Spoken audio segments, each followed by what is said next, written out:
Chapter 13. Funny thing about investor confidence. Often as not, it relies more on faith than facts. Give it a little unsettling heat, and it can just melt away. Belief turns to fear, then blind panic. Insight number 2. The bigger you are, the more scared you tend to get. So what appeared to be a sudden Japanese loss of conviction regarding the U.S.? Treasury's ability to meet its standing obligations received close attention from the world's bankers, from Zurich to Hong Kong. The Japanese securities outfits just kept dumping, and nervous phone inquirers from locales as diverse as the White House and Red Square were all advised that everybody was in a meeting and will get back to you.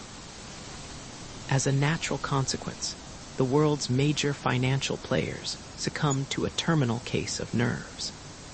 When the bond markets finally reopened on Wednesday, Treasury's 30-year issue had scooted up 4 full interest points. There was still a market for Uncle Sam's "I owe you everything on this planet will move for a price," but buyers were wary.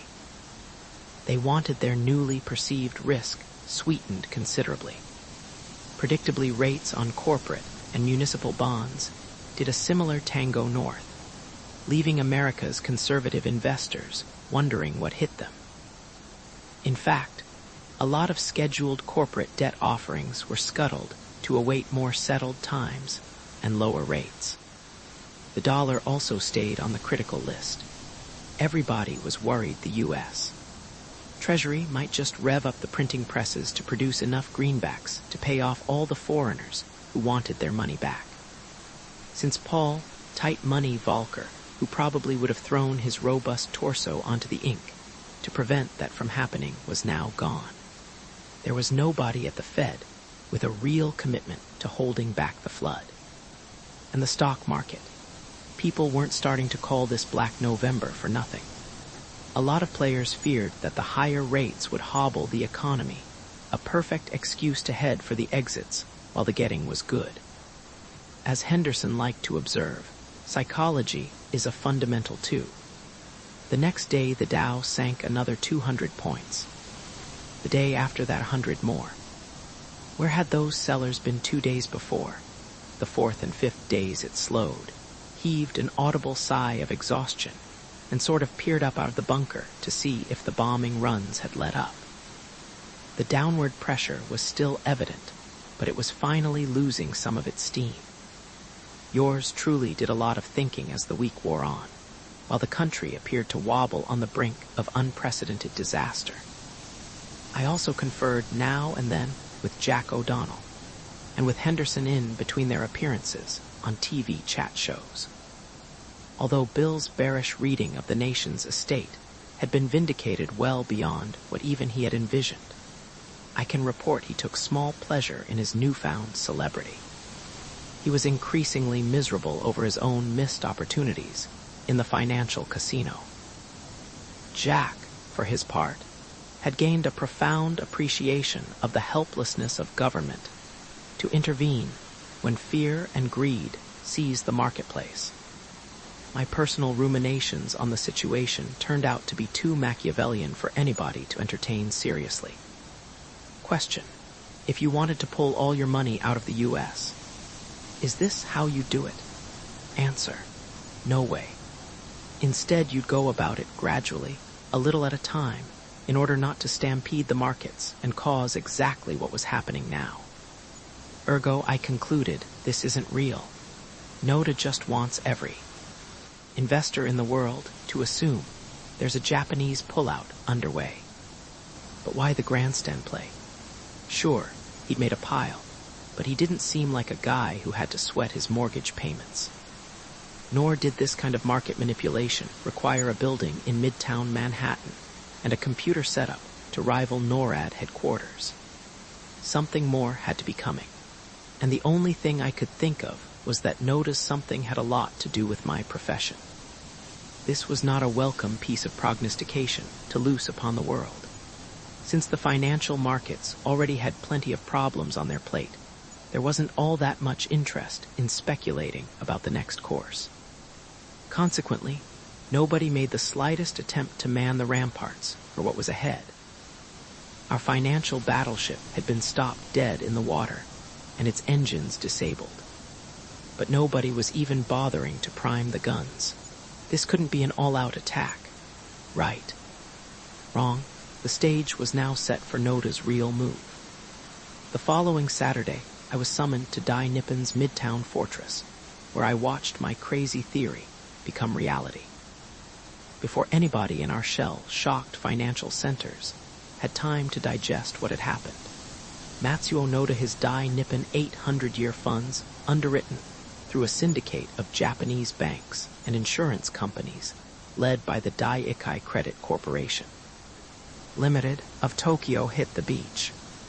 In the days to come, I did manage to assemble a rough outline of how Noda pulled off his brilliant opening feint. It was elegant, and to savor it fully requires a quick peek at his reserves Japan's bankbook. Start with personal savings, the hundreds of billions being squirreled away by individual Japanese. Then add to those monies the assets of Japanese pension funds, private savings organizations with several $100 billion to lend out. Next come insurance companies and corporations, similarly awash in loose cash. Taken together, the total amount of excess capital in Japan is now well over $5 trillion. If all those zeros befuddle you as much as they do me, try thinking of it like this. $1 trillion is the size of the annual U.S. budget. So if the Japanese regulators open the floodgates and let all that money roll, its citizens have the ready bucks to finance our government's entire budget Lockheed, stockpiles, and pork barrel for at least 5 years, using just what's in their mattresses. As it happens, all this Japanese cash has become an important, nay, indispensable component of the American financial scene. We and the Japanese are like an old married couple. They are the wife who scrimps and saves. We're the husband who borrows and squanders. The middlemen who rifle her purse and ship the proceeds to us are, increasingly, Japanese investment firms. At least half a dozen major Japanese securities dealers with offices in New York run big bond departments. The foremost of these is, of course, Nomura Securities International, the world's largest brokerage house, having aced out Merrill Lynch. With over $200 billion in customer accounts, Nomura is now a primary dealer in U.S. Treasury issues, meaning they can buy directly from the government and sell to their clients.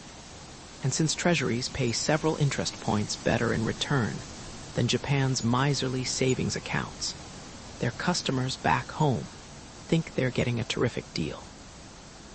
Little wonder Japanese investors finance a full third of America's budget overdrafts these days.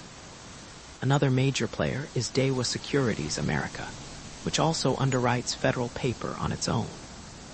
Nor should we overlook Nikko Securities and Yameichi Securities, both handling money in the tens of billions. These outfits and others are well past the beachhead stage of entry into the world capital markets. They are entrenched, they're big, and they know how to play hardball. Were they involved in Noda's assault? Nobody ever knew for sure, but you figure it out. Banks, as it happens, the biggest one in the world is Japanese.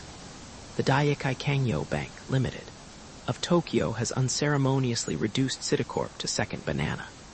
Rounding out the top 5 worldwide are Fuji, Sumitomo, and Mitsubishi. And worldwide means everywhere.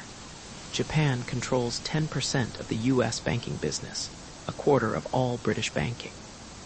Of the 10 largest banks in the sovereign state of California, 4 are Japanese.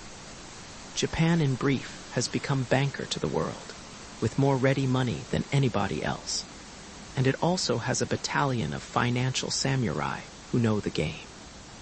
What makes these Japanese players especially powerful is the kind of bucks they represent. It's called hot money cash lent out short term, and therefore subject to immediate withdrawal.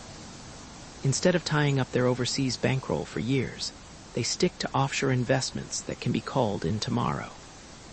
At home, Japan invests for the long horizon, but abroad the bulk of the money is short. Hot money.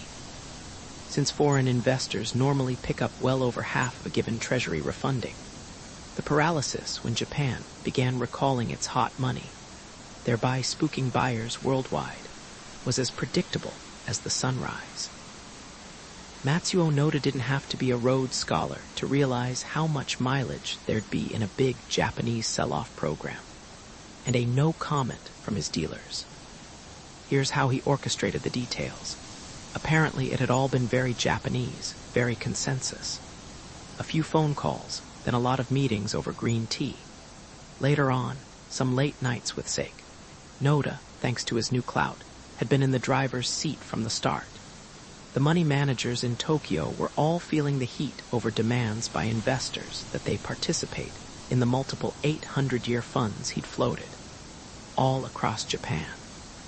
People were starting to ask whether their savings were out there waving the flag too. A lot of those managers were starting to get edgy, so Noda thoughtfully struck a deal, a little consensus. Okay, hold your monies, but let's get organized. When the next Treasury collection plate comes by, don't roll over any more short-term U.S.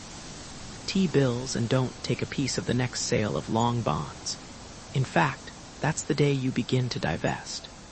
Staggering losses. No problem. I just happen to have everybody's portfolio insulated with futures contracts. Sell away, and even when the price plummets, nobody's gonna lose a yen. In fact, you can have a piece of the currency windfall I've set up. Apparently everybody shook hands on it, or whatever they do in Japan nowadays. Consequently, none of the big Japanese houses in New York had to take a lot of risk. The sellers were covered by Noda's rate contracts, which I later discovered he'd passed along, at cost, to anybody who needed them. The rest he sold himself for a hefty profit. So in the course of his play, he incidentally raised several billions in additional operating capital for Dai Nippon, while fully protecting the home team. When the dust had finally settled, it turned out he didn't actually liquidate very much treasury paper after all. He didn't need to. In fact, Japan dumped only about 8% of its holdings. If you think about it, a minute you realize they couldn't possibly have hoped to divest everything they had in dollars. What would they do with all that cash? Loan it to Brazil. Veterans of world finance will tell you there were already precedents for this kind of Japanese muscle. Back in the mid-'80s, Nomura Securities had unsheathed its financial sword and totally controlled the Eurobond markets for about a fortnight. They were just letting everybody know they were in town, so there was nothing particularly unprecedented about a little number whereby a handful of Japanese banks and securities firms could, by concerted action, bring the U.S. financial system to its knees. Although I'd been convinced from the very first that Matsuo Noda had engineered the whole move, I had no hard proof. Besides, what was I supposed to do? No laws were broken. He was playing strictly by the rules, so I just took cover like everybody else and watched the marketplace disintegrate. My main preoccupation was a growing suspicion that Noda was now moving up his battery of guns for the next round of shelling. I was right. His treasury sell-off had merely been a demonstration of firepower. Its effectiveness must have given confidence that his beachhead was secured, since he came ashore at the end of the week to take personal command of the real landing. He and his general staff hit town quietly and with no fanfare on Thursday, spent Friday in a strategy session, and on Saturday took over the computerized command HQ on 3rd Avenue. That afternoon, Tanaka called and ordered me, very politely, but curtly, to assemble my records and come uptown. The operation was being consolidated, and Noda-san wanted me coordinated. From now on, I would be working out of their offices. This was it, just what I'd been waiting for. At last, I could confront the bastard, one-on-one. No way was I going to be part of the big assault I saw directly ahead. My first look at the revised Operation Uptown confirmed my worst fears.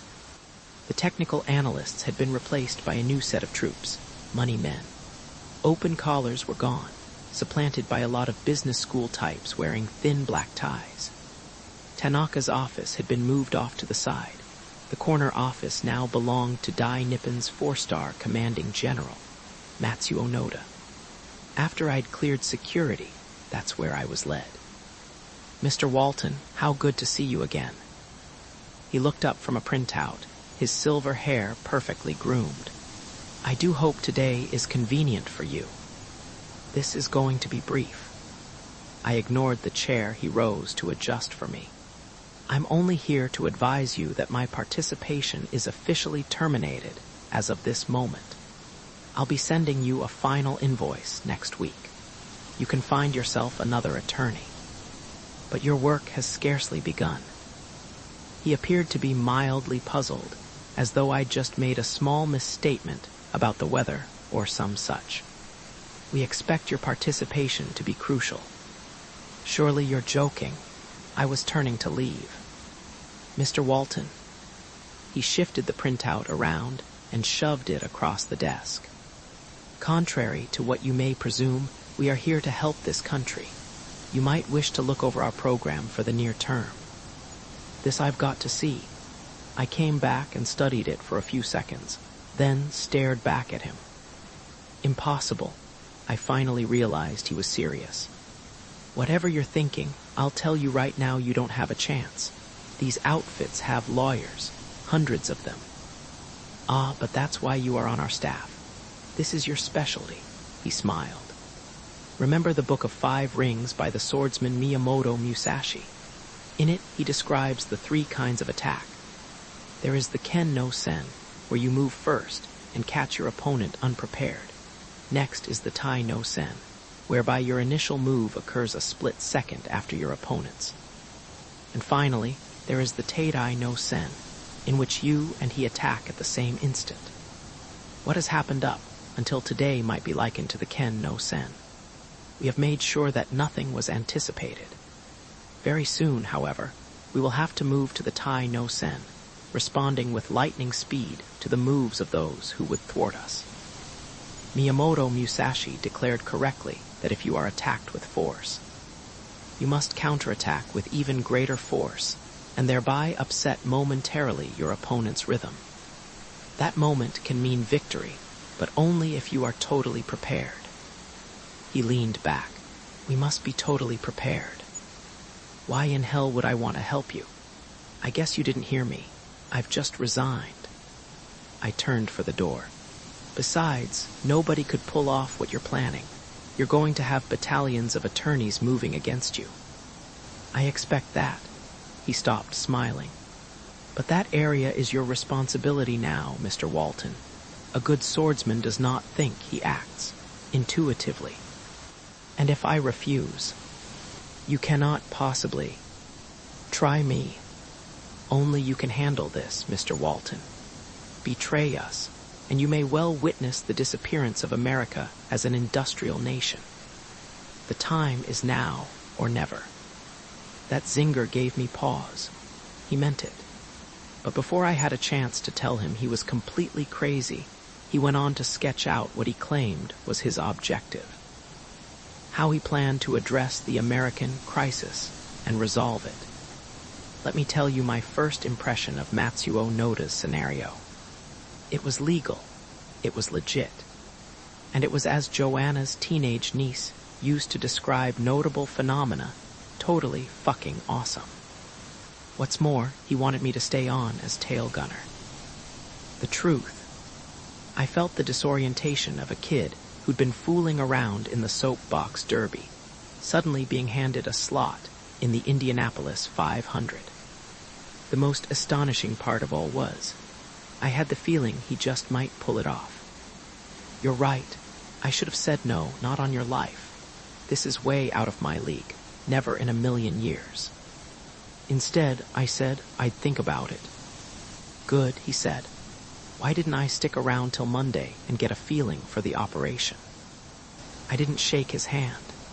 I just walked out and poured myself a cup of green tea from the huge urn there in the middle of the floor. Walton, you idiot, how did you get yourself into this? Which is when I spotted a sporty-looking Lady Way across on the other side of the floor, over by the climate-controlled NEC mainframe. Something about her seemed vaguely familiar. Definitely not DNI staff. Wearing jeans, dark hair, and a nice designer cut, handled herself like a mover. Not to mention a world-class bottom inside those tight, shapely Calvins. From all appearances, she actually seemed to be second in command. She was reading the riot act to Tanaka about something to do with the computer, had the self-important little fucker bobbing and weaving. Who was that? Hadn't seen her around here before. Well now, no time like the present to head on over and check into this. A fellow Gaijin. Could be she'll explain what in hell's going on. Is Noda real? Suddenly she turned around, saw me, and stopped. I stopped. We both just stood there trying to remember. She hit pay dirt first, but I was only microseconds behind. Want to know my first thought, my very first thought? Matsuo Noda, you son of a bitch, you're even smarter than I'd given you credit for. You've hired the best, the very best. Is this how you pick up your women these days, Matt? Given up on vegetable stands? She was walking toward me wearing a smile. I tried to grin back. How are you, Matthew? Good to see you've still got your hair. Well, most of it. Tam Richardson, I don't believe this. Now I know it all is a dream. Please tell me you were kidnapped.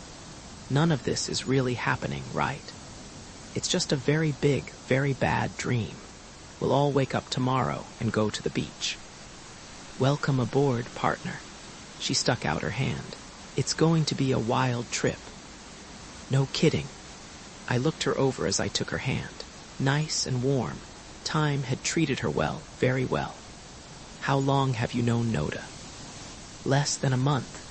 She was checking me over too. Wonder how I was doing. How long have you been helping him? It occurred to me that we both should have been using that classic hooker response. When the guy asks his young companion how long she's been in her particular field of endeavor, and she replies, long enough to know better. Few months now, Noda is pretty impressive. I tried to sound casual, not to mention persuasive. That he is. Well, let's have a toast to winning this. I turned to the urn. How about some tea, Professor? Love it. Tam, let's just hope these guys don't suddenly decide to eat us alive. I passed it over. What do you think our chances of survival are? That one startled her. I got the impression she was half thinking the same thing. Then she managed a thin laugh. We'll eat them first if they try. You still talk tough. I always told you should have been a lawyer. But she was right. Once the cards are dealt, you play to win. Which is exactly what I planned to do. Since my own part was still down the road, that weekend I just sat in their offices watching spellbound, as Noda and Dr. Tamara Richardson reviewed the data and put together the financial details. Next, a lot of coded telexes were sent out to pile up somewhere in Tokyo with instructions for routing of the funds. After I digested his opening move, I did have occasion to ask the boss a few pointed questions, such as, wasn't he at all nervous that Wall Street might rebound before he could get rolling? He replied, correctly as usual, that the total collapse in the financial markets would last for a while. Even though the dollar was still down for the count, over 40%. He figured only the most intrepid foreign speculators would go plunging into the American stock market looking for bargains. As for American investors, most of them, including the institutions, were still in shock. He rightly forecast that the herd mentality of the street hadn't been repealed. War stories of '87 were going around, and nobody wanted to make the textbooks as a fool. Better a little profit foregone than more money lost. The mutual. Fund managers. most of whom had been caught with their pants at half-mast, were devoting their energies that weekend to composing creative explanations. Events Monday proved him to be essentially on target. There was an eerie quiet over the financial landscape. Everybody was waiting for somebody else to try breathing life back into the corpse. Then a few analysts noticed something peculiar. Anonymous buy orders were coming in more and more for stocks in the sector hardest hit, high tech. Maybe it was bargain hunters, but the buyers weren't any of the growth mutual funds that might have been expected to lead the action. In fact, many of those hotshot managers were relieved to part with some of the dogs they'd ridden down that long, lonesome decline of the week before. Gradually, the prices of certain securities began to edge up. In this early thin trading, enticing more and more holders to sell on strength. What issues? First off, anything to do with computers. Of course, there weren't all that many hardware manufacturers left around by then, after the shakeout and mergers of the mid-'80s, but somebody was buying heavily into the few that remained. They were also actively purchasing little software outfits. Those stocks had taken a heavy beating over the past week, so prices were at an all-time low for most. Other industries they started to nibble at were telecommunications, aerospace, biotechnology. They seemed to be looking for outfits with substantial R&D operations. The focus was on creativity, growth sectors, the sunrise industries. Of course, what this mysterious new buyer was really doing was snapping up outfits loaded with labs and PhDs. Dr. Richardson and my new client Matsuo Noda had D&I acquiring companies short on competent management and market share, but long on research, innovation the one thing we were still halfway good at. Looked at differently, what Dai Nippon was really buying was underused brain power. The American smarts currently going to waste, thanks to inept corporate management. Explanations began to sprout all over the place from the herd on the street, column in the journal to Dan Dorfman, a guy with a bloodhound's nose for Wall Street shenanigans. But the hard truth was nobody could put it together. Who could have? The play was too ambitious even to imagine. You guessed it. With the trillions and trillions now at its disposal, Japan was about to take charge of America's future.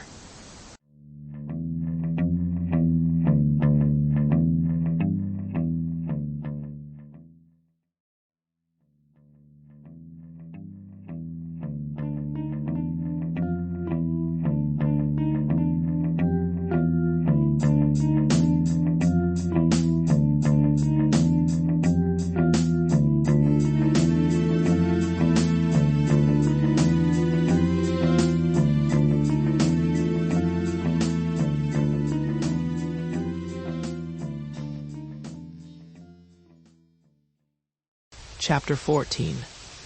The task ahead can be described very simply. I was going to help Dai Nippon acquire controlling stock positions in a bevy of ineptly managed American high-tech companies, and she was going to be in charge of turning them around. I was D&I takeover artist. Tam was the fix-it expert. That probably sounds a bit ambitious on everybody's part. But after watching the Dai Nippon juggernaut for a couple of days, I knew one thing for sure. We'd have plenty of heavy backup. Why did I agree to ride shotgun for Matsuo Noda's Save America project? Because, if he meant what he said, such a program was long overdue. American industry was in trouble, and it was hurting a lot of good, hard-working people who didn't deserve to be hurt. Worse still, this wasn't some random act of God. It was largely the result of self-serving corporate management. Most occupiers of the executive suites these days were too busy merging and acquiring and leveraging to do what stockholders thought they were paying them for, building industry and creating American jobs. Well, maybe that's an overstatement. They had kept Drexel Burnham's, junk bond cowboys working overtime. In the mid-'80s, American corporations were spending 2 and 3 times more on mergers and acquisitions than on research and development. Most industrialists here no longer cared to try making anything as old-fashioned as competitive products. They preferred to make deals and sell imports. The net result was that America, the world's major economic locomotive, was veering off the track and seriously in danger of taking everybody else in the world along with it. That's where Matsuo Noda came in. Part of the arrangement he'd made with the Japanese institutions putting up the funds was that he would be given proxy to exercise all voting rights. Face it, he had a pretty impressive performance record overseeing the long-range planning and investment of well-run corporations. So after I'd helped Dai Nippon acquire control of a long list of poorly managed companies, he and Tam Richardson were planning to move in, clear out the deadwood, and lay down priorities for restructuring. She was Dai Nippon's technical director for all U.S. operations, which meant she was going to head up the team on the newly evacuated floor, just above the financial section, Noda's management samurai. Enough theory, here's how it actually went. On Friday, the story was finally broken by the Wall Street Journal, a little squib in What's News, with a short 2-column analysis on page 3. The piece revealed that all the heavy new activity building in the high-tech sector of the market represented buys being coordinated by a new Japanese investment concern.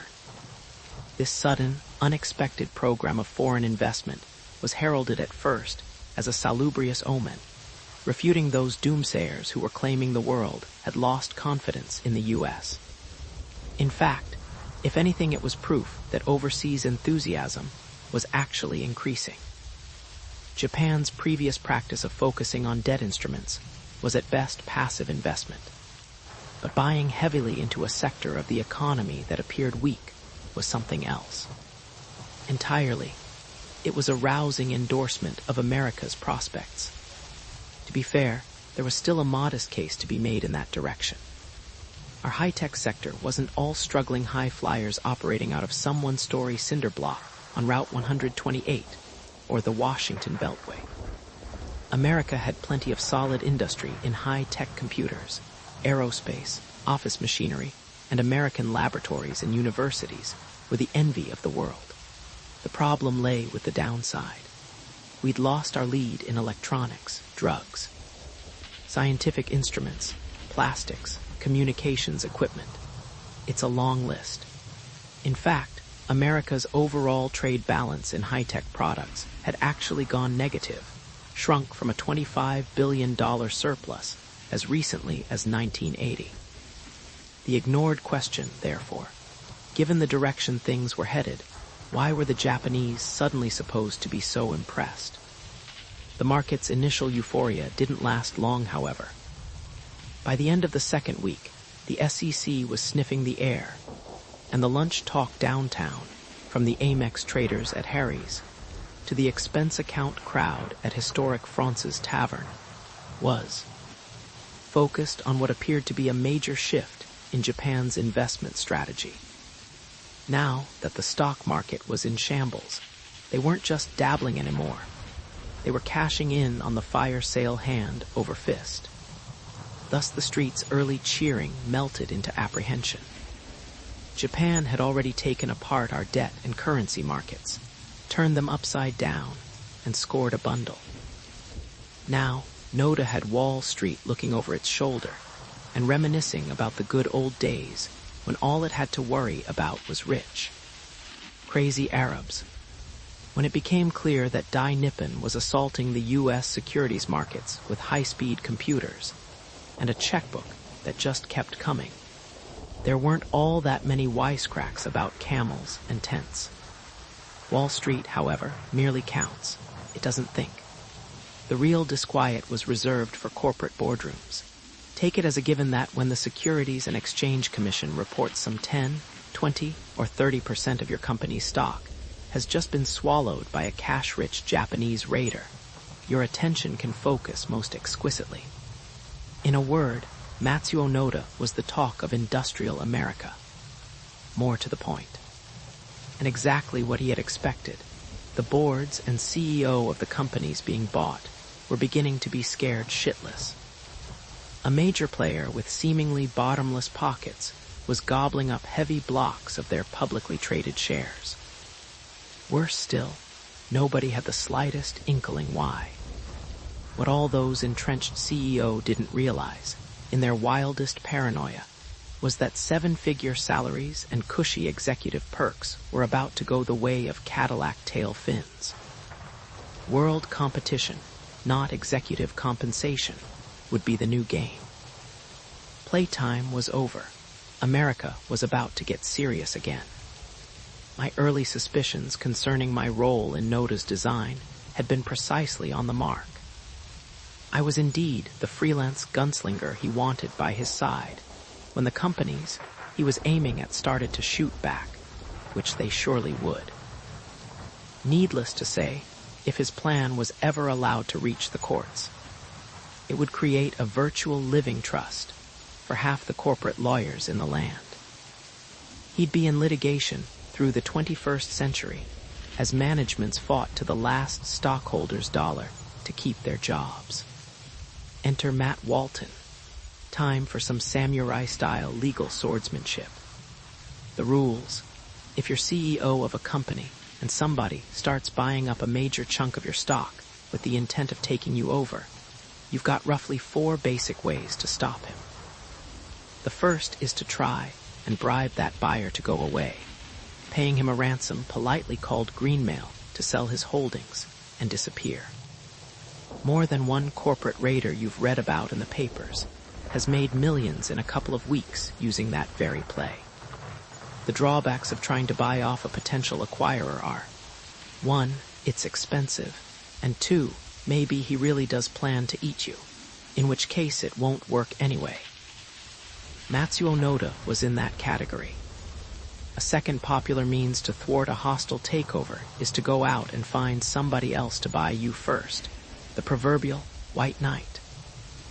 Ideally, this friendly buyer should be 1, too big to be taken over himself, and 2, willing to let you keep your playpen. A third technique to stop somebody from acquiring a controlling chunk of your stock is to jack up the price, usually by offering to buy it yourself. Float some junk bonds, sell off a few divisions, do anything that will raise cash, and then offer the shareholders more than the raider is willing to bid. This can be very expensive, but if you're a CEO with millions in compensation every year, why should you care if your stockholder's company is leveraged to the brink of ruin? You've still got your job and your goodies. It's used a lot. The fourth and most fashionable way these days to stop hostile mergers is to try and make yourself unmergeable.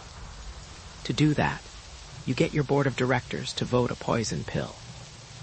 What this does is make sure that any company that swallows you is going to be ingesting a piranha that will eat said company's own guts instead. The newest twist on this is to use phony bonds with a so-called flip-over provision. A killer pill invented by a clever New York law operation I won't name, but whose initials might be WLR and K. Their game is as follows. In order to protect yourself, you invent some convertible bonds and stash them away somewhere, ready. Then, should a raiding company start acquiring your stock, or make an unauthorized tender offer to your shareholders, you hand out these little bombs to everybody who owns your shares. If this unfriendly company is then unlucky enough to actually acquire you, those convertibles flip over into the stock of that buyer. Your stockholders suddenly have the right to exchange their funny paper for huge, discounted chunks of real stock in the acquiring company, which would, naturally, be ruined should that happen. And usually, just for good measure. You also vote through a few golden parachutes for you and all your cronies, giving everybody in the executive sweet severance pay in the tens of millions. Those were the stakes. Now, a lot of outfits suddenly found themselves being bought by a mysterious Japanese entity named Dai Nippon International. What were they going to do? At first, of course, everybody just assumed NDI was merely angling for a little green mail. No such luck. After a couple of days went by and we hadn't returned anybody's phone call, they knew that wasn't it. Next, a few went looking for a white knight with more money than DNI. A tough assignment. Not surprisingly, however, most corporate managers very quickly decided to call a board meeting and ram through a poison pill. I got more than a few phone calls at my downtown office from CEO wanting to know if I could pitch in and help them stave off what looked like an unfriendly Japanese buy-up. I had to say, sorry fellows, I'm unavailable. But why not give it your best shot and try the old pill? Most of them did. They had no option, really. Which suited me fine. The time was late Friday, the afternoon was gorgeous, sunny and crisp, and the place was Noda's office. Naturally, he understood all about poison pills, so he knew the problem. What he wanted to hear was our solution. I'd like to try something that's never been done before, a different battle plan. I glanced out at the blue sky and wished I was already in St. Croix on holiday with Amy. However, I think it's possibly just unconventional enough to fly. It has to be legal, Mr. Walton. Noda leaned back in his chair, waiting. It is, but in order to lay the groundwork, we'll first need to set up a string of dummy corporations. Any particular state? He was listening closely now, his mind clicking away. I was never sure what the man was thinking, but I figured he'd probably seen it all before. That old standby Delaware should do fine, though you might want to consider going for some offshore tax haven places, if only because the paperwork is minimal.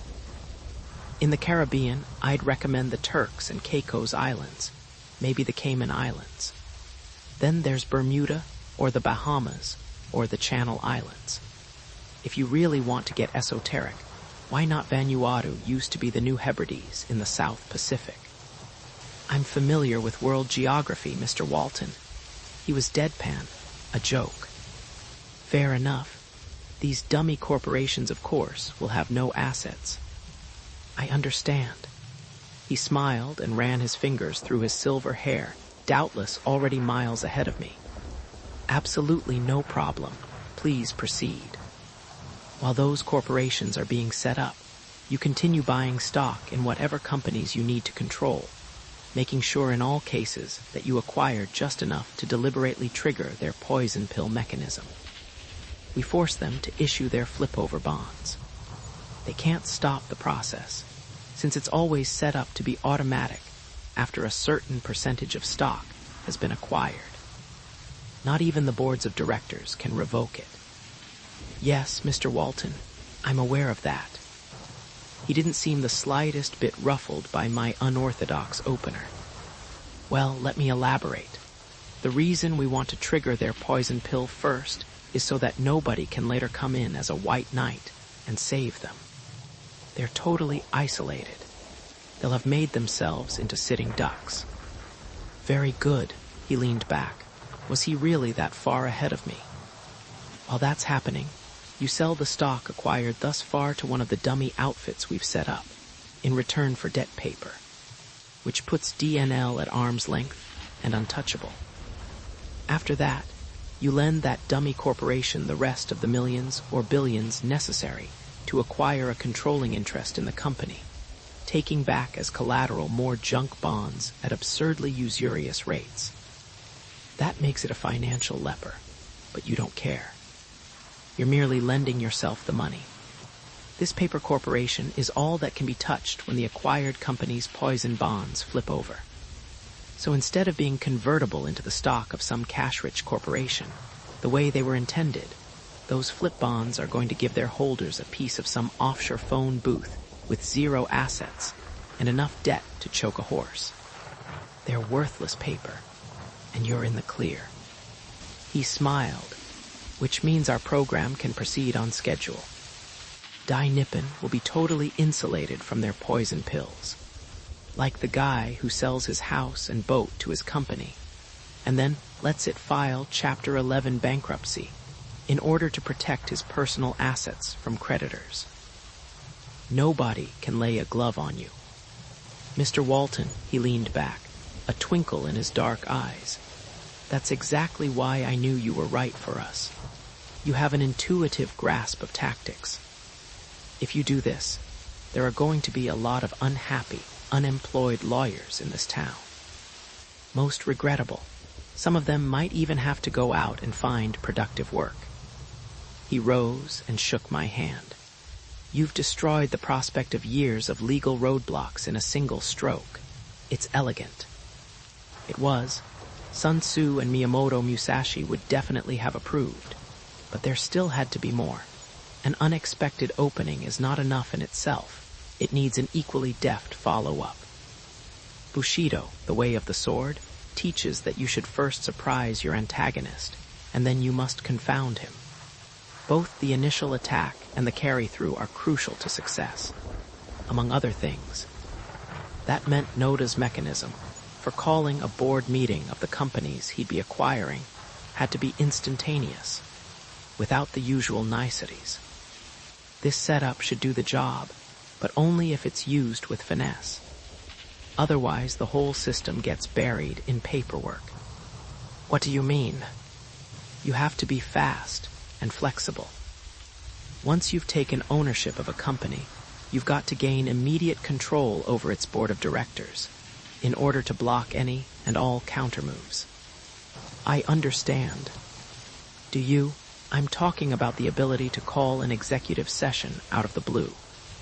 The Kessa stroke of the sword. The power to cut a CEO in half before he can blink. No time for consensus and the usual Japanese niceties. He stood quietly, thinking. At last he spoke.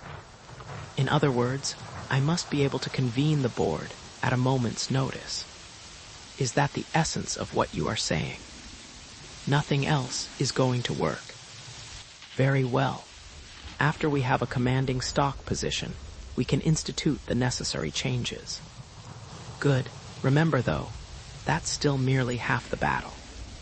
Besides being able to call board meetings, you need full authority to institute a shareholders' vote, which in this case will consist of nothing more than you signing your name.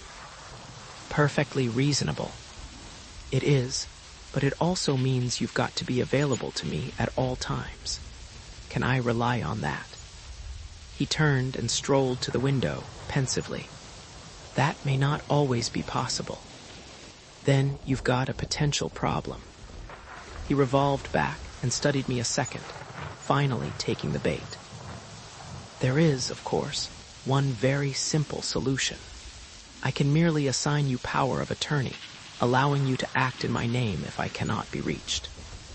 That would do it, but you'd be handing over a lot of authority. I envision no difficulty.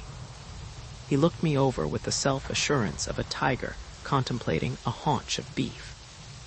I have every reason to believe you would always act in DNI best interest, Mr. Walton. It was possible he knew a few things I didn't. On the other hand, maybe Matsuo Noda had just overreached, taken too much for granted. Whichever it was, the maneuvering just completed had been one small step for Tam and Matthew Walton. Should we ever need them, I just conned Matsuo Noda into giving me duplicates of the keys to his kingdom. It was our protection, and in a way, my secret price for putting our heads into Dai Nippon's noose. Then it looks like we have everything we need to move forward. I nodded. Excellent. Upon which I absented his office, safety net in place. The play was on. Which brings us to Tam Richardson. If my approach to this new job was a little unconventional, what about the college prof who showed up in jeans as she readied to renovate corporate America? One thing, we suited each other. It was a tag team made in heaven.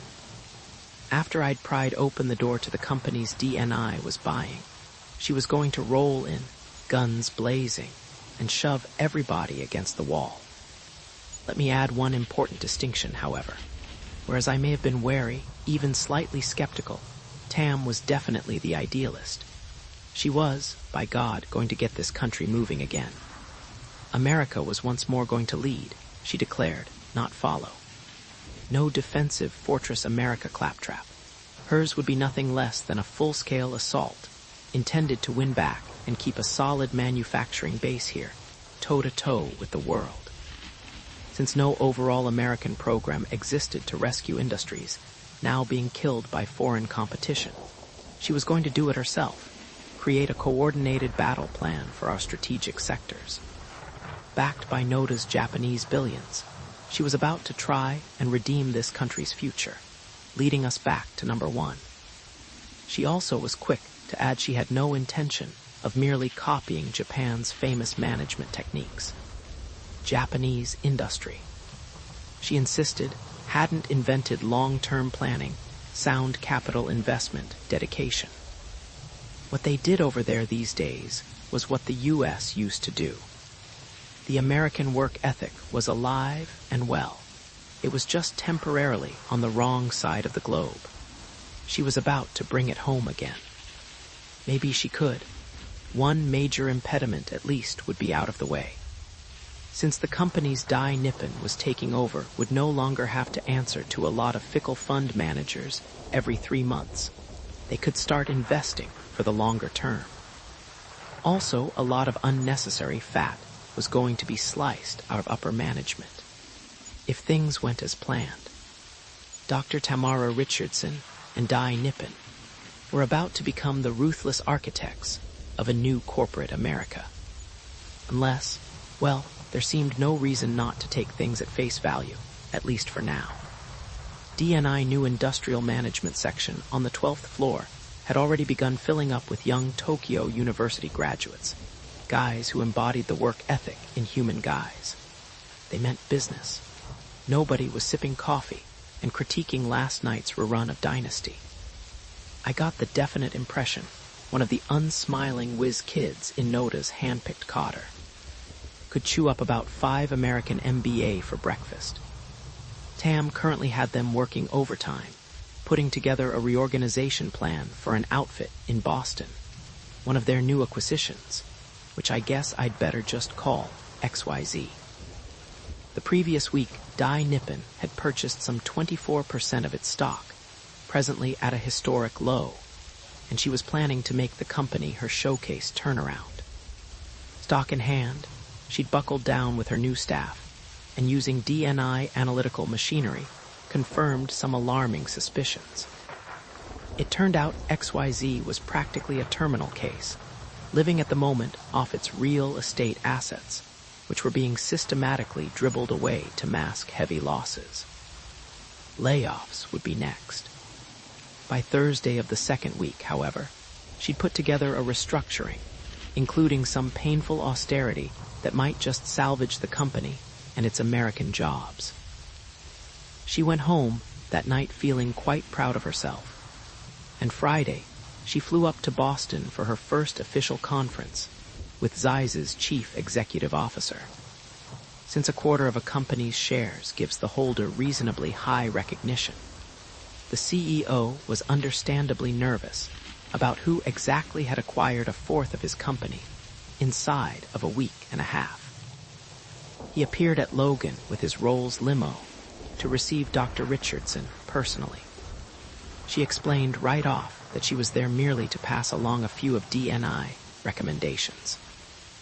She took one look at the Rolls and added that, for example, one of the first was going to be to divest all limos forthwith, along with the new $15 million Gulfstream Roman 4 he'd bought for weekend fishing trips down in the Keys, and direct the proceeds toward capital investment.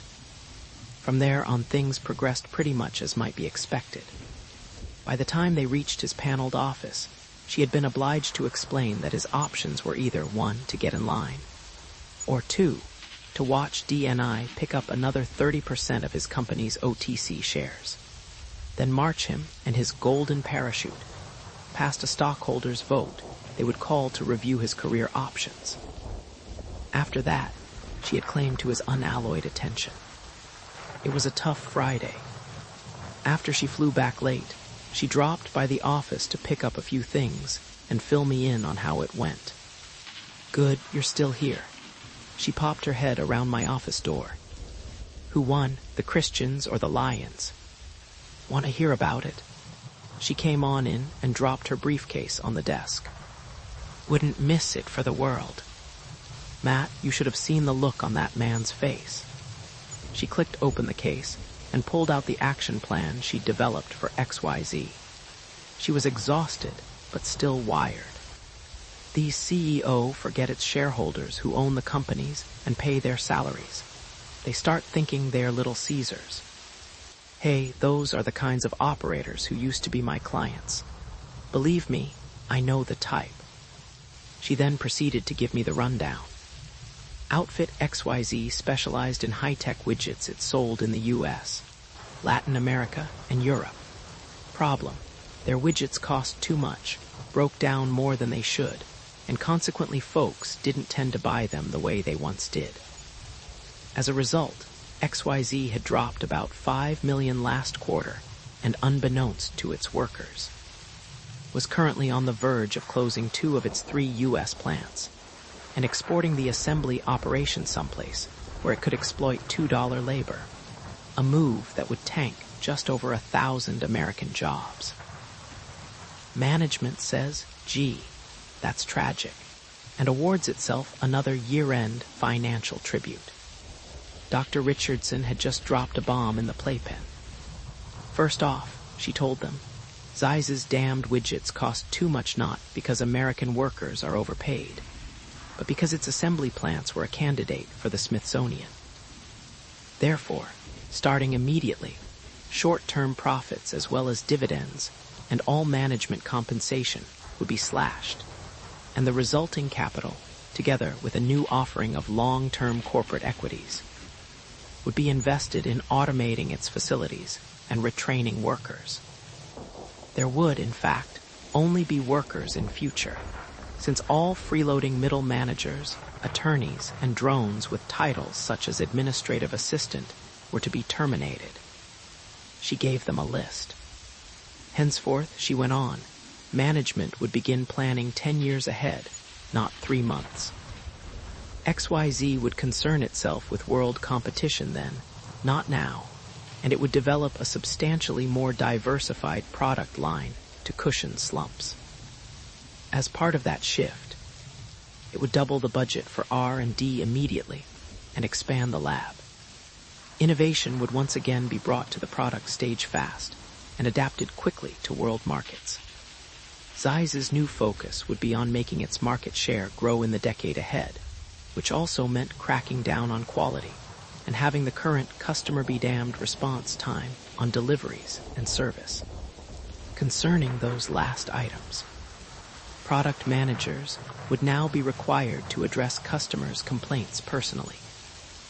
She figured that in itself would turn around Zeiss's substantial quality control debacle overnight.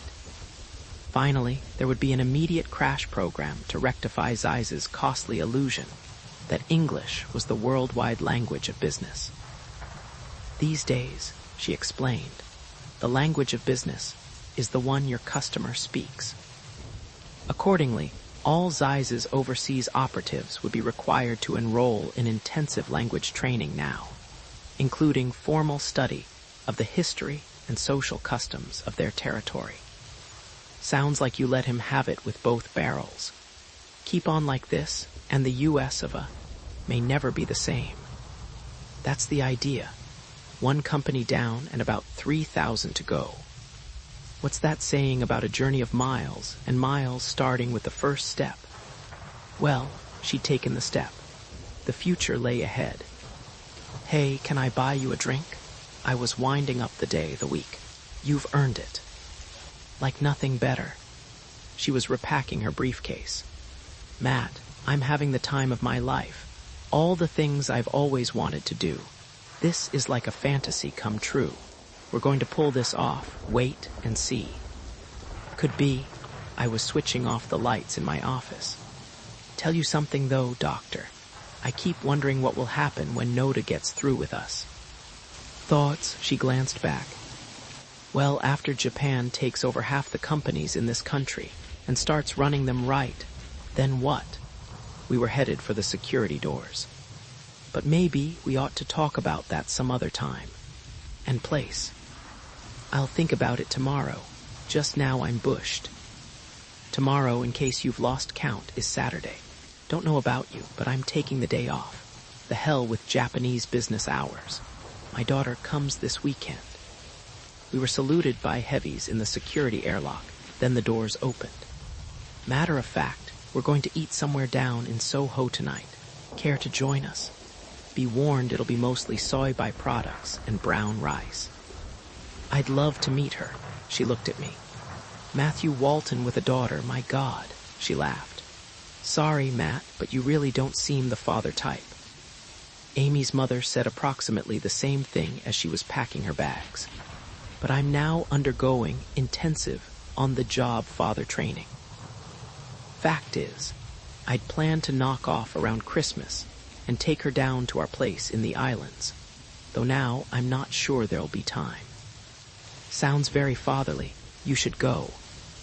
I'm still hoping to. I looked her over again. Well, the hell with it, why mince words? Tell me, Tam, how's your love life these days? She burst out laughing again. You haven't changed a bit, not at all. Spare the commentary, okay. Just stick to the question. Excuse me, counselor.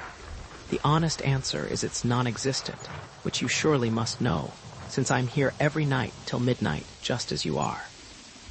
She examined me pointedly. Matthew, could this conceivably be construed as a proposition? To a horny, bone-tired woman in her moment of mental fatigue. It might be a tentative gesture in that direction.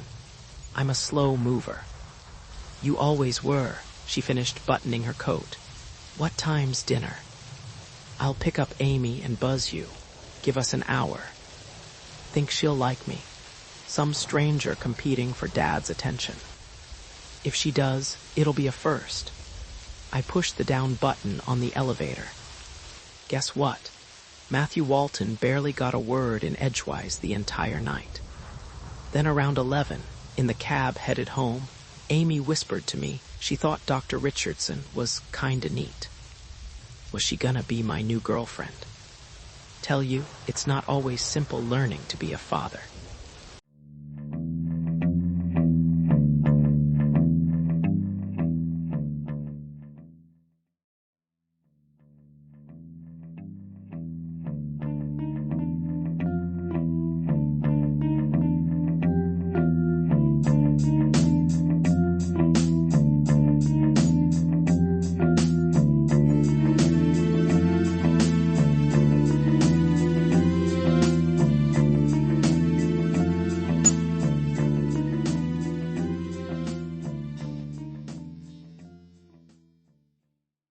Chapter 15.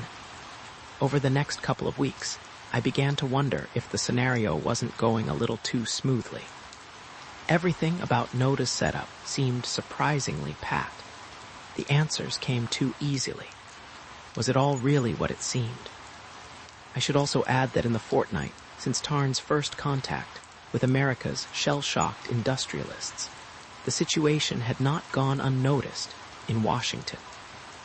Tuesday of the second week, Jack O'Donnell called and left a message downtown with Emma, asking if I could arrange a meeting for him with the elusive Matsuo Noda.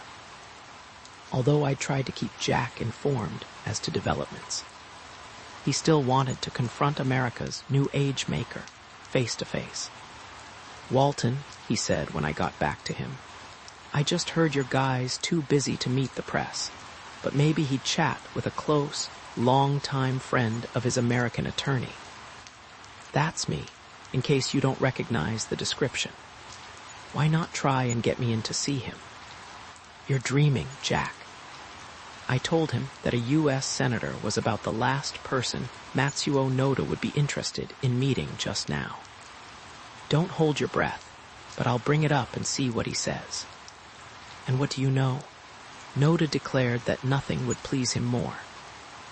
Naturally, there had to be a few ground rules about confidentiality. This was, after all, a delicate corporate situation. But otherwise, he'd be delighted to chat. You could have knocked me over with a feather.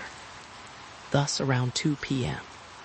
Thursday, Jack O'Donnell arrived at the new 12th floor operation, ready to get the truth, or by God know the reason why.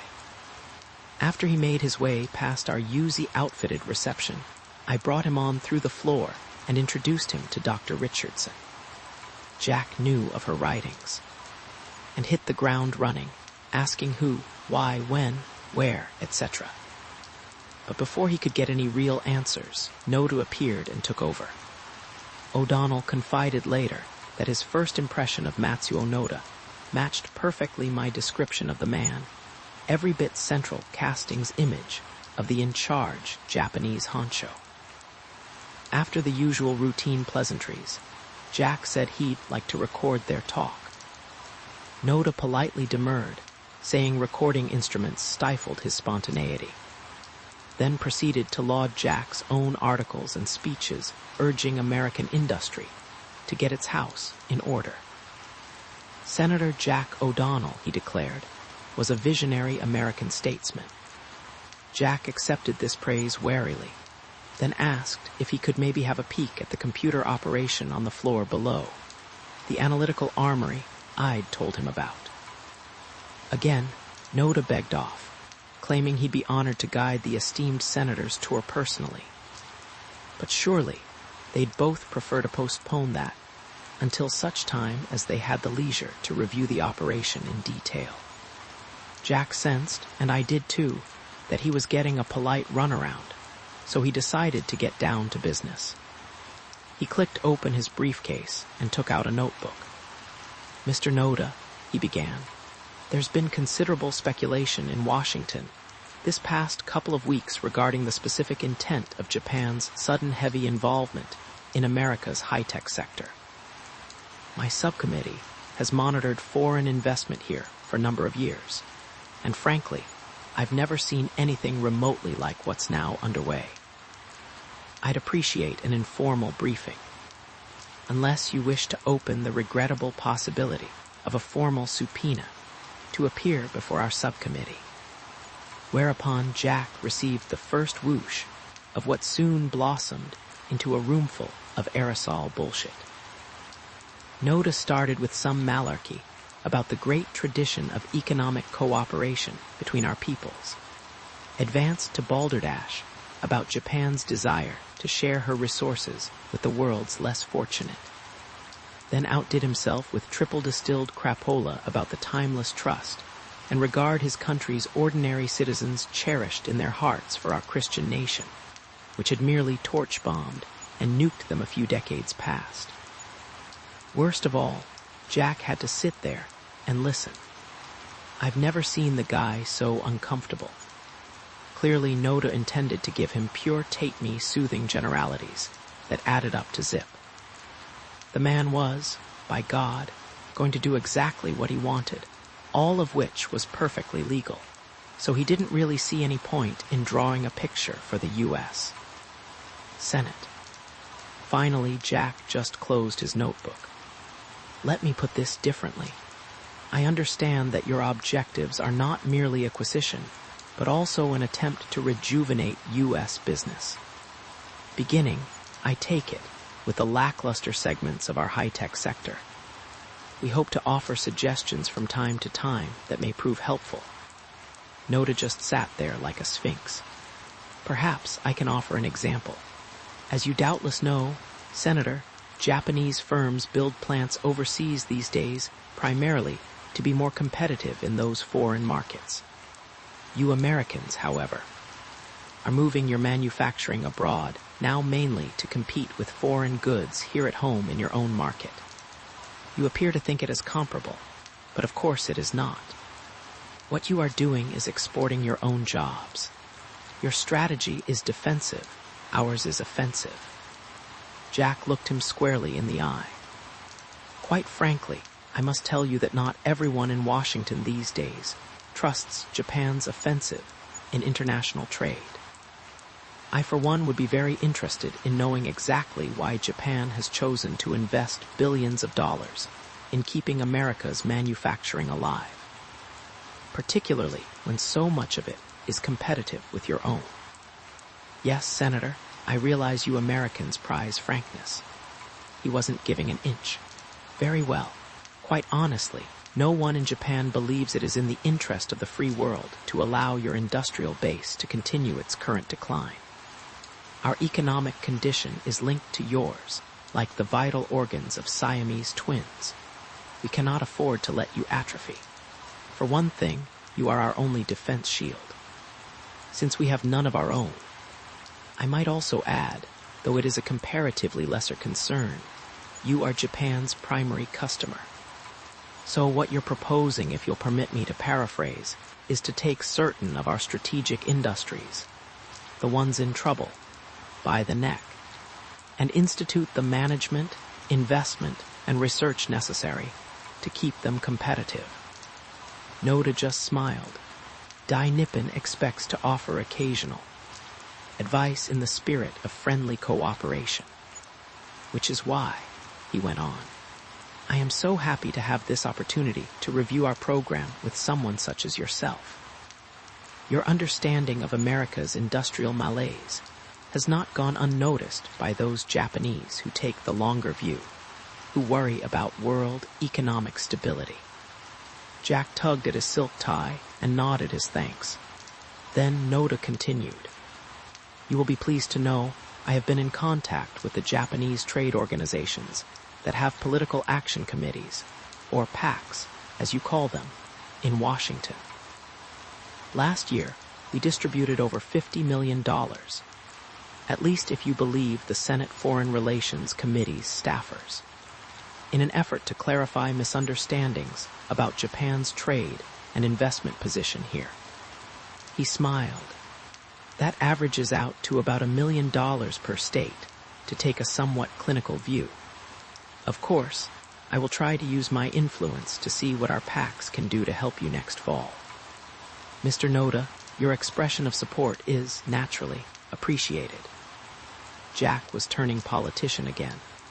However, you should be aware of Section 441E of the Federal Election Campaign Act, which states that no foreign national shall make a contribution, or an implied promise to make a contribution, in connection with any federal public office. I don't think this discussion is proper. That law says nothing about PACs of duly incorporated American subsidiaries of foreign-owned organizations. Senator.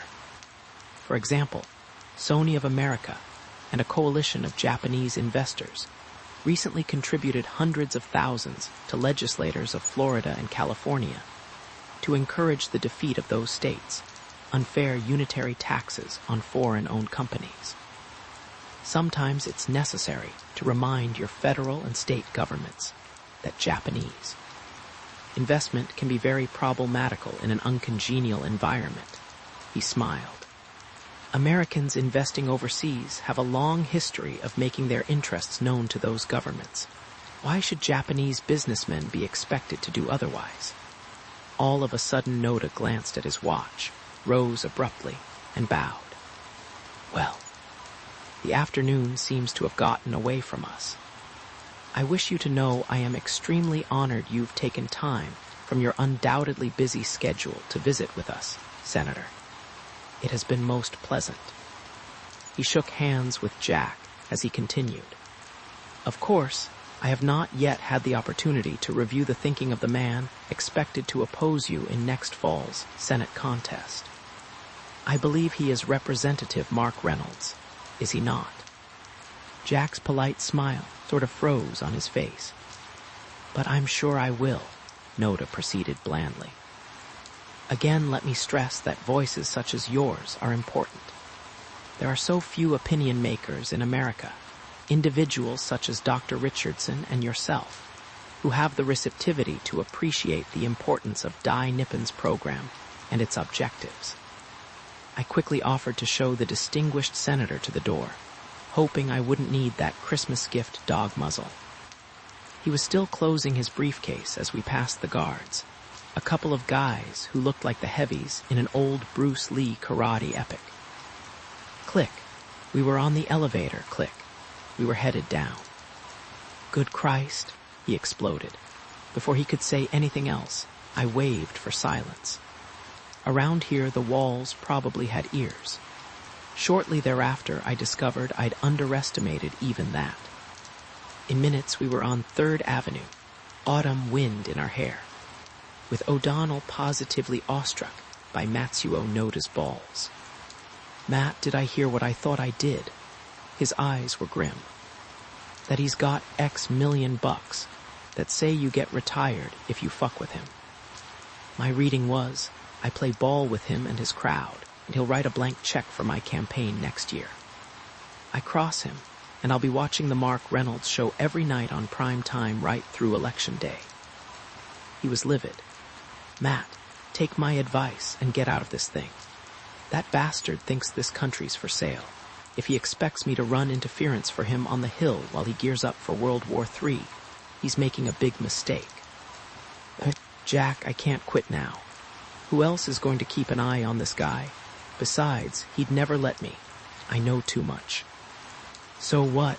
He's got to be stopped. Look, if you're so worried, then deliver a major speech on the Senate floor. About all these Japanese billions rolling in, absorbing companies, with a lot of samurai fanning out to take. Names and kick ass across the boardrooms of America. It ought to get picked up by the nightly news. Then we'll see what the country wants to do about it. The problem, obviously, was what could the country do about it? And more than that, where would it eventually lead? Did anybody, Tam Richardson included, seriously believe this was merely a temporary helping hand? History had a practice of going in one direction forward. So after Noda had acquired a lot of our high-tech outfits, maybe even kept them from going the way of Mostek and others, what next? More and more, I was beginning to wonder if this was really preferable to our blundering, along as best we could on our own. After gazing at the sky a minute, he declared he was going to do exactly what I'd said. Blow the whistle. He was about to write a speech that would be read the length of America, maybe even in the White House unless, as Henderson claimed, nobody there these days read anything but teleprompters. Nobody was going to buy off Jack O'Donnell. I watched as he bulldozed a matron and her fur-collared pooch out of the way to grab the next cab for his midtown office. On the way back through the lobby, I stopped off and grabbed a copy of Time. Had we made the weeklies yet? Yep, lead article, all about how the Japanese loved investing here. Going up in the elevator, though, I happened to flip past a profile of some recently disappeared luminary in the academic world. The guy who was supposed to have been the father of artificial intelligence. It occurred to me the piece might be of interest to Tam. She'd been so busy she was probably out of touch. When I got back up to 12, Noda was gone, vanished almost as though he hadn't been there. I wanted to huddle with Tam about his evasive new song and dance, but since I was holding the magazine, I showed her the item. The rest of what happened you can probably guess. She had been out of touch. Oh my God, Alan. Friend of yours, I'm sorry. Nobody told me. She grabbed it and quickly skimmed the article. Finally, she headed for her office. I've got to call Sarah. Tam, I caught her arm. I'd finally made the connection. I think I already know the story. Then, I recounted Henderson's bizarre tale. That was the first time, though not the last, that I saw Tam Richardson look scared. She obviously knew something I didn't. Matthew, something is very, very wrong. Just repeating what I heard. I looked at her, now twisting the magazine in her hands, and decided to press. Is there more to this than you're telling me? I don't know, she glanced around. I really don't want to talk about it here. Whatever you say, I paused. How well did you know him? He had dinner at my apartment not more than a couple of months ago. She tossed down the magazine. and he asked me to do something for him. Did you? Don't know why I asked. It just seemed relevant. Number, I guess you could say I did just the opposite. Now it all makes me wonder if maybe it has some connection with. Her voice trailed off. What connection? Nothing. She was starting to clam up. She didn't say anything more. And so far as I know, that phone call never got made. Besides, something else occurred that night to occupy her mind. When she got home, she picked up her mail and decided to crash. She'd been so busy, she still hadn't finished with all the odds and ends that had stacked up during the Tokyo trip. But that night, she was too knocked out to bother. She poured herself a glass of white wine, quickly checked the mail, and was getting ready for bed when she first noticed the light flashing on her answering machine. For a minute, she considered just letting it wait. There was nobody she wanted to talk with who wouldn't still be there in the morning. But finally, curiosity got the upper hand, and she pushed play. There was only one message, in Japanese. Miss Akira Mori wanted to see her Friday morning at the DNI offices. It wasn't a request, it was a summons. Wait 1 minute, Mori. When did she get into town? And more to the point, where did Mori-san come off summoning Tam Richardson for a command appearance? She had another glass of wine, and finally went to bed wondering who exactly was now running the show at DNI. Friday late, she awoke still thinking about Alan. What was going on? She was beginning to get worried and maybe a little frightened. Finally, just before lunchtime, she got her briefcase and hailed a cab for uptown. After she cleared the checkpoint at the 12th floor elevators, she spotted Mori-san, right there in the midst of the action. This woman wastes no time, she told herself. Mori, an incongruous peacock of designer elegance in the midst of the bustling, short-haired staff, was poring over a stack of printouts assembled on a desk in the center of the floor. Meanwhile, the office was going full tilt. The green print of CRT screens glowed. Printers hummed all around, data bleeped between terminals, and staffers were hurrying over selected documents for Mori to review. Also, since heavy buys were underway, the latest SEC filings, required when one entity acquires more than 5% of the stock of a given company, were being readied. As it happens, I was already on hand too, over in Noda's office where we were going over some paperwork. The day's news, as far as I was concerned, also was Mori-san. She'd appeared bright and early, held a closed-door confab with Noda, proceeded to do some photocopying, then commandeered an office. By purest coincidence, I was doing some copying of my own roundabout then, and ended up on the copy line right behind her, inhaling her perfume. Next, an odd thing happened. As we all sometimes do when rushed, she'd snatched up her copies while the last original was still on the machine. Then she asked me if I wanted regular size or legal. Legal, I said, and she reached to flip the switch. As she did, though, she accidentally clicked the print button with those long fingernails, whereupon she stalked off, rummaging through her copies and forgetting the original.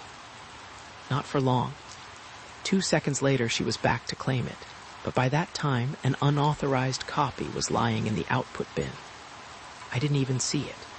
However, when I scooped up my own pages a minute later, mixed in with them was a sheet listing some names and numbers with revisions lettered across the top. I started to toss it, then paused to glance over the names for a moment.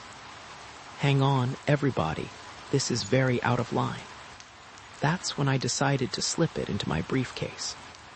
When Mori saw Tam come in, she quickly stacked the printouts she was reviewing into a neat pile, then beckoned her toward the far corner of the floor. Tam noticed that Mori's new office was at the opposite end of the building from Noda's. I understand Noda-san has appointed you director of this division. Mori was ushering Tam into the office, all the while running her fingers nervously through her sculptured black hair. Congratulations. Not exactly a great opener. It sounded even harsher in Japanese, since it was so at odds with the usual polite greetings. I've been hired to do a job, Mori-san, and I intend to do it. So desu ni, Mori concurred in Japanese, her voice a trifle strained. Tam thought she looked a bit bleary-eyed after her flight in from Tokyo, but there were no half measures about the woman. She was all business in a prim silk suit shading to gray with a bright blue scarf tied at the neck. She wore high heels, but they didn't slow her brisk stride as she paced around her desk. I am sure you will do it well. I would like you to know I am prepared to assist you at every step. Well, Tam had a pretty clear idea of how she intended to proceed, which didn't really include a lot of assistance from Akira Mori. What exactly had Noda been telling this woman? Maybe, she mused, Mori-san just hadn't been fully brought up to speed. I noticed that you're reviewing our analytical sheets. Tam continued, those are the firms we're going to start restructuring first. And if you do not receive the desired cooperation, what will you do then? Mori asked evenly, as though she didn't already know the answer. We'll just keep up stock acquisition till we have whatever we need. Also, I intend to appoint a representative to sit on the board of directors, to monitor performance and make sure our program is implemented. That is my understanding as well, Mori went on, and concerning the matter of who will be assigned. I've just finished putting together a list of management experts. They're dedicated people. Most of them will probably help us for a small honorarium instead of their usual consulting fees. These personnel are an area I wish to discuss with you, Mori pushed ahead, almost as though not listening. That was when Tam realized she was finally getting around to the real agenda of the meeting. It is our opinion that, at this stage, the heavy involvement of Americans in that capacity would be counterproductive. Our opinion, Tam didn't like the sound of this. Who exactly is our? I have reviewed Dai Nippon's program in some detail with the interested parties in Tokyo. Mori appeared to be making an announcement. They have concurred that at this stage it would be more efficient if we assigned our own specialists to assist in the management of these companies. Your own specialists. Now Tam was starting to bristle. Just whom do you have in mind? Industrial experts such as Kenji Asano, for example, may be involved. She continued, we have a great reservoir of talent to choose from, particularly within the Ministry of International Trade and Industry. Meaty, Tarn stared at her, dumbfounded. She couldn't believe her own ears. That was like calling in a fox to fortify your henhouse. You've got to be joking. The decision was made last week. Mori fixed her coldly. Noda-san has been informed, and he finds the suggestion acceptable. Well, I don't, Tam flared. It's outrageous. There is something you must understand, Dr. Richardson, Mori continued in Japanese. The management of a company should represent its ownership. Since Dai Nippon will be holding what amounts to a controlling interest in these firms, we are obliged to assist them using whatever international specialists we feel are most qualified to contribute. For now, we believe that the expertise in our Ministry of International Trade and Industry is most appropriate, since it has guided corporate growth in Japan for many years with undeniable success. That's irrelevant, Tam steamed. First, most media executives don't necessarily understand American business. And second, Meaty has no right involving itself in the operation of our industry. It's a flagrant conflict of interest. There I must disagree with you. On your first point, many Japanese firms have been manufacturing here and have an excellent record of labor relations and management success. As to your second point, using specialists trained by Meaty is simply the most efficient way to transfer Japanese expertise. It won't be allowed, Why shouldn't it be? Any people we bring here will be on leave of absence. Hence, they will no longer have any official ties to the Japanese government. No law prevents us from appointing whomever we wish. Ouch, Tam thought. She's right. Nothing could stop Dai Nippon from restructuring the boards of directors of the companies in which it held a voting majority of shares. In fact, several Japanese firms had already taken over and reopened the manufacturing facilities of some of the very companies Meade's targeting had decked only a few years before, bringing in Japanese board members as part of the deal. What's more, Americans loved it. Governors were falling over themselves to attract Japanese joint ventures to their states. Does Noda-san understand the significance of bringing in Meade personnel? There are many interests to be addressed. At this point, I wandered in, together with Noda, to talk about setting up a meeting that afternoon.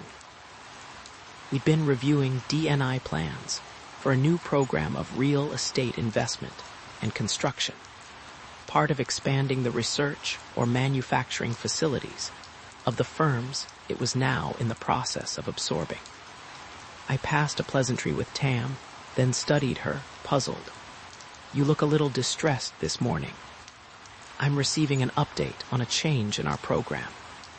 Tam glared back at Mori, then turned to Noda. What's this about bringing in people from Meade? Noda smiled, but he looked a trifle uncomfortable. Think of it as a temporary measure. He nodded toward Mori, then looked back at Tam. We always like to operate by consensus, and that consensus among the fund managers who have joined us appears to be that our investments should initially be monitored by our own people. I thought this office was going to be in charge of determining who our people would be, not somebody in Meade. Tam fixed him coldly, then turned on me. Did you know anything about this? Bringing in honchos from Meade? News to me. I examined Noda. I understood the management end of this was going to be directed by Dr. Richardson.